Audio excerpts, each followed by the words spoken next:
So yun guys, ayun na, nasa trapdoor na siya. Ayun na, pumasok na po. Papakita ko So may next pa pong papakawalan. Guys, ito po siya guys. Ito yung guys, yung pakalawang pakawala. Yung kuya ng Black African Eagle. Ito po siya guys. Yung nakawala Yan, kanina. double band rin yan guys. Ayun o. Parehas po sila sing-sing guys. Parehas. Japan tsaka GB. 2024 yan guys. So may next pa papakawalan po namin yung dagit na ano, banan. Oh guys, papakawalan po namin. Ay, po siya, oh. nagbubugan guys.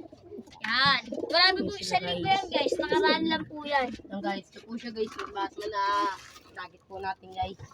Yan, kawawa naman po. Kawawa Walang naman sisig. po. Wala po siya Payat. rin. Papakawalan po natin siya. Tingnan natin kung kanina po Tignan siya natin uuwi kung guys. kanina siya Tingnan uuwi. po natin. Let's go. Ayun na guys, sinags na. Yan guys, nakita nyo naman Yan po guys, rumoronda guys ha. Ikot guys ha. Ayun na po, doon po guys. Andiyan po. Ayun Hey guys, guys, kung sa maraming nakakilala Ayun po siya, kayo guys, dito, oh. ito po yung may pinakamaraming kalapati dito sa lugar namin. guys, ayun na po siya guys. Guys. Yan na po, ayun po, rumoronda po siya oh. Sumabay Rumoronda po. po siya. Guys, wait lang po guys ha. I-stop po natin po rito to, tapos i-ano na lang po natin bukas. O Next kaya po episode, mamaya. part 2. Abangan na lang kasi Ito po, wait lang may po guys bibigyan ha. rin po kaming kalapate na bata ng hihingi. Wawa po. Nangingi pong bata guys. So, ang pangalan niya po ay Puso. Sino nga yun?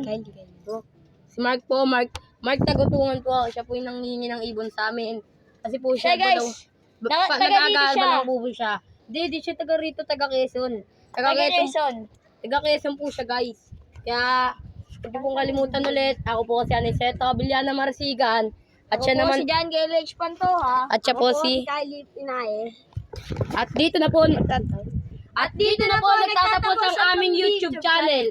Huwag kalimutan mag-like, share, and subscribe. Huwag nang kalimutan pindutin ang notification.